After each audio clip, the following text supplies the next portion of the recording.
لعنت کرنا یہ اس معاشرے کا بالکل معمولی سا کیس ہے. لعنت کرنا کہتے ہیں یہ مذاق میں بھی لعنت کر, اور لعنت تو تجھ پہ, تو ہے ہی لعنتی, تو ملعون ہے. یہ چھوٹا سا لفظ سمجھا جاتا ہے, ورنہ کسی مسلمان پر کیا کسی کافر پر بھی جائز نہیں. کسی کافر پر بھی لعنت کرنا نام لے کر جائز نہیں ہے. نام لے کر میں عرض کر رہا ہوں, مینشن کر کے, نام لے کے کہ فلاں شخص پر لعنت ہو.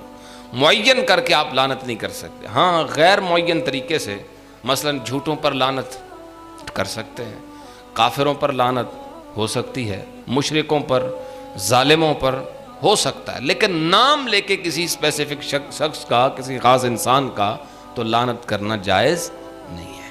نبی پاک صلی اللہ علیہ وسلم فرماتے ہیں, ترمذی شریف کی حدیث ہے, اور میں لیس المؤمن بالطعان ولا اللعان, مومن کی یہ شان نہیں کہ وہ لعن طعن کرے.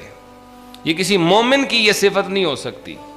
یہ مسلمانوں والی عادت نہیں ہے کہ لعنتیں بھیجنا کسی پر, کسی کو ملعون یا لعنتی کہنا. ایک اور حدیث ہے, نبی پاک صلی اللہ علیہ وسلم فرماتے ہیں جب کوئی شخص کسی شے پر لعنت بھیجتا ہے, شے سے مراد ہے چاہے وہ انسان ہو چاہے کوئی جانور ہو, کسی پر بھی جب کوئی شخص لعنت بھیجتا ہے تو صعدت اللعنت الی السماء, اس کی لعنت آسمان کی طرف بلند ہوتی ہے. فتغلق ابواب السماء دونہا, تو آسمان تک جا نہیں سکتی کیونکہ آسمان کے دروازے اس پر بند کر دیے جاتے ہیں.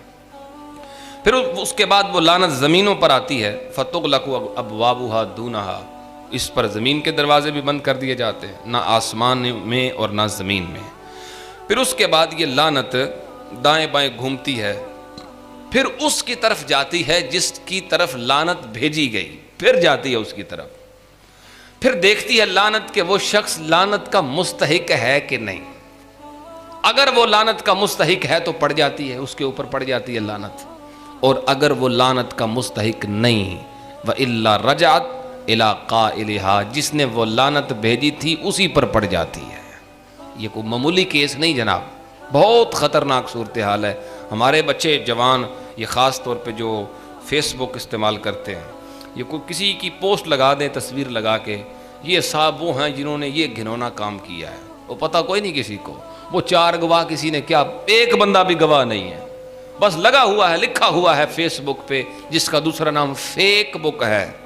ٹھیک ہے, اور ہم نے نیچے کامنٹ سیکشن میں جا کے کیا شروع کر دیا, آپ دیکھیں کبھی کھول کے, کیا لکھا ہے, لعنت لعنت بے شمار لعنت, اس کے وہ کہتے ہیں جمن جنان علیہ بھی لعنت. ایسی مطلب ہماری بالکل معمولی کیس سمجھا جاتا ہے لعنت کو, حالانکہ لعنت بھیجنے والا جب لعنت بھیج دے, جس پہ لعنت بھیجی اگر وہ حقدار نہیں تو اسی پہ پڑ جائے گی لعنت. کیوں اللہ کی طرف سے اس پھٹکار کا اور اس غضب کا کیوں اپنے آپ کو حقدار بنا رہے ہیں؟ اپنی زبانوں کو کنٹرول میں رکھنا ہے. وہ بزرگ فرماتے ہیں جو چپ رہا اس نے نجات پائی.